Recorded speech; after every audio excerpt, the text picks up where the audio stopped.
12월 24일 대림절 4주일입니다. 묵상기도 드리겠습니다. 주님을 외롭게 만드는 크리스마스가 되지 않게 하소서. 성경구절 이사야서 9장 6절입니다. 이는 한 아기가 우리에게 낳고 한 아들을 우리에게 주신 바 되었는데 그의 어깨에는 정사를 메었고 그의 이름은 기무자라 모사라 전능하신 하나님이라 영존하시는 아버지라 평강의 왕이라 할 것임이라. 아멘. 기도하시겠습니다. 영광을 받으시기 합당하신 아버지, 이 땅에 오신 예수님을 맞이하는 성탄절 이브의 아침입니다. 나를 얼마나 사랑하시면 이 누추한 땅에 가장 연약한 아기의 모습으로 오셨는지 다시 한번 깨닫게 되는 아침입니다. 내가 이 땅 누구에게서 사랑받지 못한다 하더라도 나는 하나님 아버지의 놀라운 사랑을 받는 것이 증명되는 날입니다. 오늘 이 아침이 우리 인간에게 얼마나 고대하고 기다리던 날인지, 나의 삶의 목적과 가는 길을 얼마나 바꾸어 놓은 날인지 기억하고 감사를 드립니다. 주님이 오시지 않았더라면 영원히 죽음의 지옥밖에는 선택의 여지가 없었을 나입니다. 내가 늘 피곤하고 아픈 몸을 가진다 하더라도 주님도 그 몸 그대로를 가지고 이 땅에서 사셨다는 사실이 저에게는 큰 위로와 힘이 됩니다. 주님 때문에 그 어느 날도 외롭지 않고 버틸 수 있음을 고백합니다. 크리스마스가 너무 즐거워 세상에 나가 노느라 정작 예수 그리스도를 잊어버리고 주님을 외롭게 만드는 날이 되지 않게 하소서. 나의 온전한 사랑과 내 삶의 모든 중심을 담아 주님께 드리는 하루 되게 하소서. 나를 위해 이 땅에 오신 예수 그리스도 이름으로 기도합니다. 아멘. 오늘의 성경 본문 말씀은 구약 성경 사무엘하입니다. 사무엘하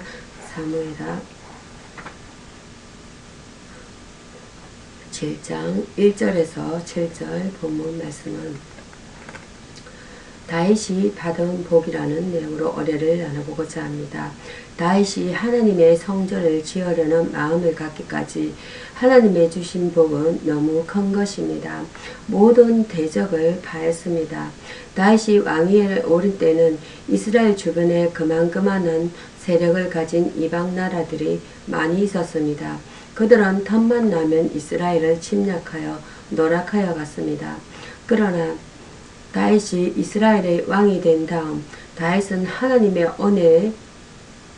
은혜를 입어서 주변의 모든 나라들을 정복했습니다. 이제 감히 이스라엘을 넘볼 나라가 없게 되었습니다. 아름다운 궁에서 살았습니다. 다윗은 헤브론에서 7년 6개월 동안 왕위에 있었습니다. 그러다가 통일 왕국을 이루면서 예루살렘으로 이주해 다윗성을 건설하고 백향목 궁을 지어 그곳에서 지냈습니다. 이런 다윗의 나라가 부강하고 태평하며 정치적으로도 안정되었음을 의미합니다. 이와 같이 다윗은 풍요롭고 태평한 세월을 보낼 수 있었습니다. 하나님을 사모하는 마음을 가졌습니다. 다윗은 법궤를 예루살렘으로 옮겼으나 하나님의 궤를 모실 장소가 없음에 대해 안타까운 마음을 가집니다. 그리고 성전을 건축하려고 결심합니다. 그 이러한 뜻은 하나님이 허락하시지 않아 이루지 못했지만 이 사실을 통해 그가 하나님을 얼마나 사랑하는지는 분명하게 드러나 보였습니다. 다윗은 하나님의 사랑을 많이 받은 사람입니다. 또한 사랑받는 만큼 하나님 앞에 바르게 산 사람이었습니다. 복이라는 것은 에세로입니다. 마카리오스라고도 합니다. 성경은 모범적인 경건한 사람에게 축복을 선포할 때 복 있는 자 또는 복이 있을지어다 라고 표현합니다. 복을 선포하는 말씀으로 산상설교가 가장 널리 알려져 있습니다. 이어서 전해드릴 말씀은 사무엘하 7장 7절에서 17절 말씀 거절과 축복이라는 본문 내용으로 언해를 나눠보고자 합니다. 다윗은 성막이 너무 초라하여 성전을 지어 하나님께 봉헌하기를 원했습니다. 존귀한 이름 축복으로 보상입니다. 9절 내용이 되겠습니다. 다윗 사신에 대한 축복입니다. 하나님의 축복은 응답 속에만 있는 것이 아니라 거절하심 속에도 있다는 것입니다. 하나님께서는 다윗에게 너와 항상 함께 하시겠다고 말씀하십니다. 9절 내용입니다. 하나님의 거절에도 불구하고 믿음을 갖고 감사할 때 하나님께서 주신 축복입니다. 주님이 존귀히 여기시는 이름을 얻는 자는 복받은 자입니다. 성전 건축이 유보됨입니다. 13절입니다. 다윗 자신에게는 허락되지 않았지만 그의 후손에 의해 성전이 건축될 것을 말씀하십니다. 그렇게도 소원하고 꿈꾸었던 일을 비록 자신의 당대에 이루지 못한다 할지라도 후손으로 하여금 이루게 하겠다는 약속과 축복의 말씀입니다. 인생은 미완성의 삶을 살게 마련입니다. 오늘 나의 일에서 하나님의 뜻을 순종하며 최선을 다해야겠습니다. 영원한 왕권 보장 16절이 되겠습니다. 나는 그 나라 위를 영원히 경고케 하리라 13절입니다.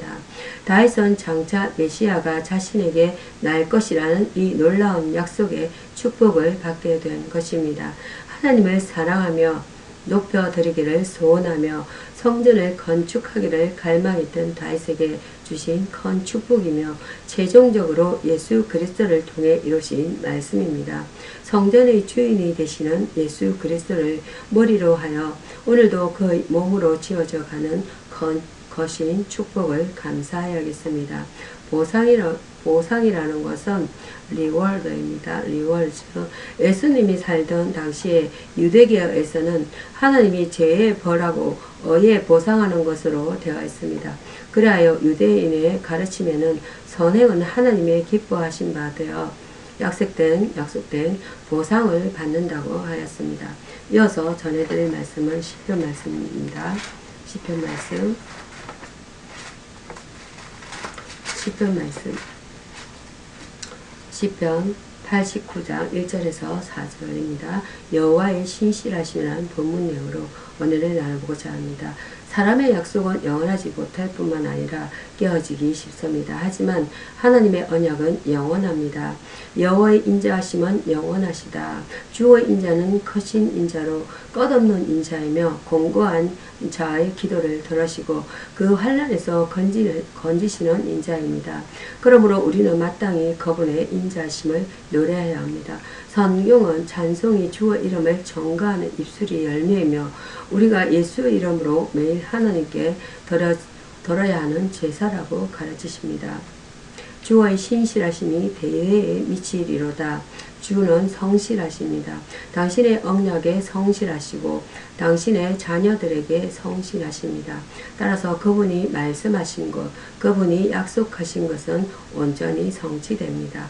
아브라함과 언약하신 하나님은 이삭, 야곱 그리고 애굽에 있던 이스라엘 백성들에게도 잊지 않으시고 성취하셨으며 오늘 우리에게도 이루고 계십니다.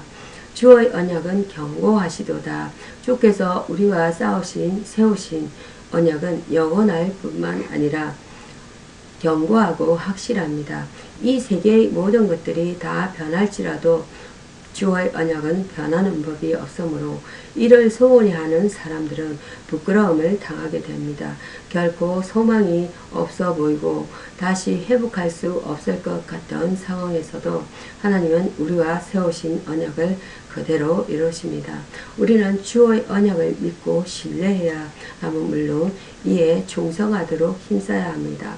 진실하는 것은 에메트 비스토스입니다. 믿음성 있고 진실함을 뜻합니다. 하나님은 미쁘사 인간에게 그들을 믿고 따르며 일하는 데 있어서 신실하기를 원하시며 또한 신실한 자를 기뻐하십니다. 아멘. 이어서 시편 89편 19절에서 28절 본문의 내용은 확실한 언약이라는 내용으로 은혜를 나누고자 합니다. 하나님과 언약을 맺은 자가 영원까지도 안전하고 견고할 것은 하나님의 언약의 확실성 때문입니다. 주의 손이 다윗과 함께 하사 경고하게 하신다는 것입니다. 다윗이 왕위에 오른 후 그가 어디로 가든지 이기게 되었고 무엇을 하든지 형통하게 되었는데 이는 그 자신의 지도력에 기인된 것이 아니라 하나님의 도우심으로 말미암은 것이었습니다. 주의 도우심을 힘입은 자들은 언제든지 형통한 삶을 살게 됩니다. 그들은 주변의 환경이라든지 여건에 관계없이 실패하게 되는 법이 없는 것입니다. 주의 성실하심과 인자하심이 저와 함께 하십니다. 주께서 다윗에게 성실과 인자를 더하셨으므로 그가 형통한 자가 되어 이스라엘을 경고케 할 수 있었습니다. 하나님께서는 당신을 경외하고 사랑하는 모든 사람들에게 성실함과 인자하심을 더하십니다. 언약의 백성인 우리들은 그리스도 밖에 있는 사람들이 그리하는 것처럼 시류에 편성하는 일이 있어서는 안 되겠습니다. 장자를 삼아 세계 열악의 어떠미 되게 하신다. 하나님께서는 당신의 마음에 합한 언약의 백성을 높여 당신의 위대한 일에 사용하십니다. 문제는 좋은 배경이나 여건이 아니라 하나님의 마음에 합한지의 여부입니다. 다윗이 하나님의 마음에 합한 자였기 때문에 하나님께서는 이스라엘 역사상 전무후무한 위대한 왕이 되게 하시는 것입니다. 찬란한 명예를 누렸습니다. 사람의 언약은 변하고 파기될지라도 하나님의 언약은 영원히 변치 않으십니다. 언약의 것은 베리터 디아다케라고 합니다. 하나님과 하나님의 백성들 사이에 맺어지는 언약의 모든 조건들은 하나님에 의하여 주권적으로 결정됩니다. 그리고 그 언약을 예수 그리스도를 통해 성취시켰습니다. 이어서 전해드릴 말씀은 신약성경 로마서입니다. 신약성경 로마서 말씀은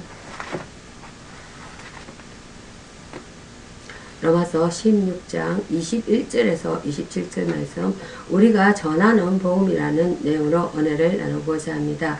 복음이란 좋은 소식으로 이 세계의 모든 사람들에게 미치는 큰 기쁨의 좋은 소식이 곧 복음인 것입니다. 영세전부터 감추었던 복음입니다.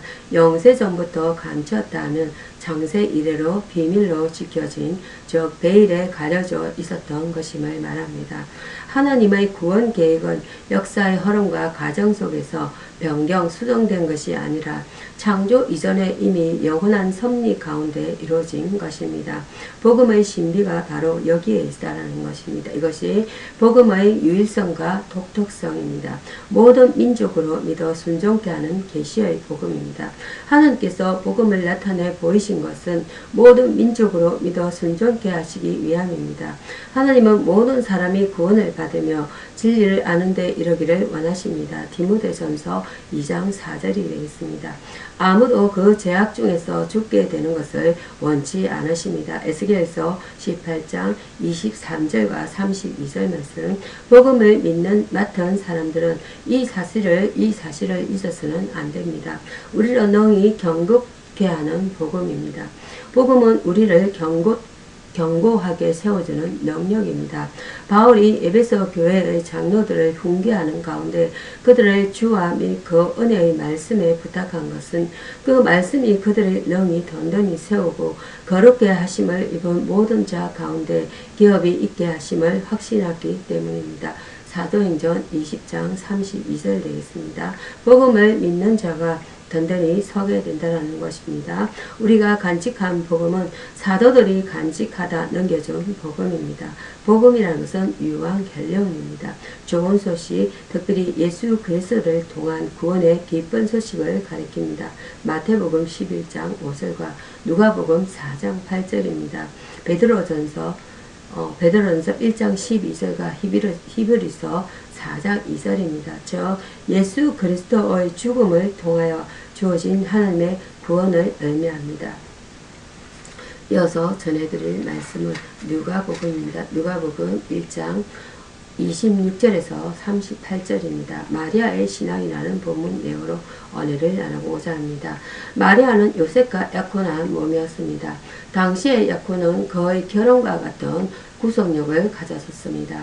놀랐습니다. 29절입니다. 마리아는 나사렛 출신의 보통 사람이었습니다. 자신을 계집종으로 부를 만큼 스스로를 낮추어 생각한 마리아에게 천사 가브리엘이 방문한 사실은 놀라지 않을 수 없는 일이었습니다. 왜냐하면 건 400년 동안이라 하느님의 음성이 없었던데요. 선지자도 아닌 더구나 여자에게 천사가 나타났기 때문입니다. 반문했습니다. 34절입니다. 아직 남자를 육체적으로 가까이 하지 않은 처녀에게 아들을 낳을 것이다 라고 가브리엘은 말했습니다.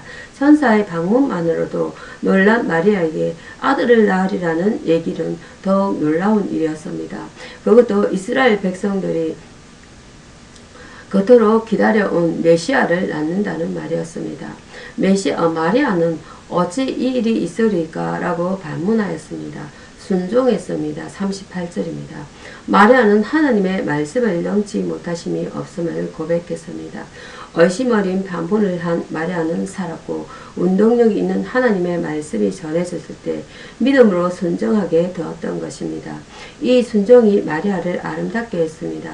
성도가 순종할 때도 하나님께서 기뻐하십니다. 순종이 제사보다 낫다고 했습니다. 우리의 삶에서도 마리아처럼 놀랍고 반문할 만한 사건이 펼쳐지더라도 믿음의 고백이 있어야 합니다. 순종이라는 것은 이크와 힙바크어입니다. 거스르지 않고 순수히 복종함입니다.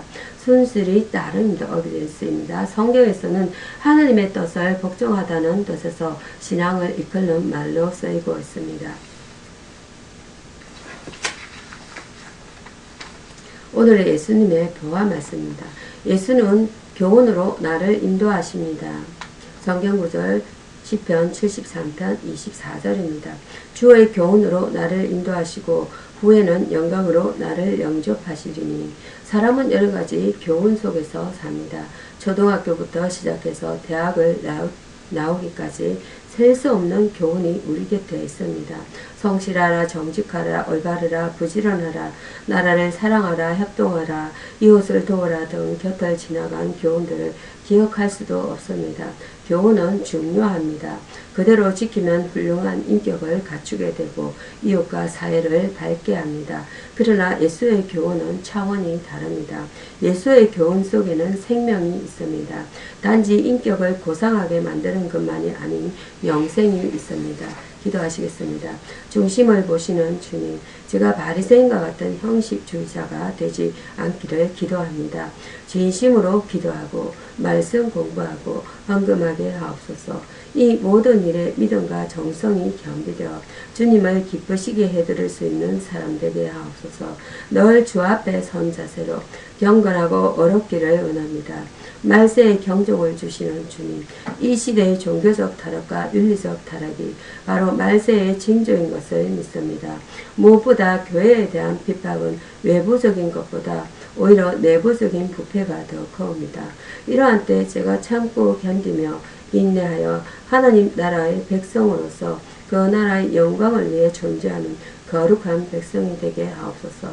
역사의 징조를 통해 계시하시는 주님, 제가 이 세상의 마음을 빼앗기지 말고 언제나 말씀 중심, 기도 중심, 교회 중심의 삶을 통하여 땅끝까지 복음을 전하는 세계 선교의 사명을 위해 최선을 다할 수 있게 하옵소서. 주님과 더불어 임하는 하나님 나라의 영광을 바라보며 즐거워하며 항상 경건하게 자신을 살필 수 있게 하옵소서. 예수 그리스도의 이름으로 기도드립니다. 아멘. 주기도문으로 말씀을 마치도록 하겠습니다. 하늘에 계신 우리 아버지여, 이름이 거룩히 여김을 받으시오며 나라에 임하옵시며 뜻이 하늘에서 이룬 것 같이 땅에서도 이루어지이다. 오늘날 우리에게 일용할 양식을 주옵시고 우리가 우리에게 죄 지은 자를 사하여 준 것 같이 우리의 죄를 사하여 주옵시고 우리를 시험에 들게 하지 마옵시고 다만 악에서 구하옵소서. 나라와 권세와 영광이 아버지께 영원히 있사옵나이다. 아멘. 감사합니다.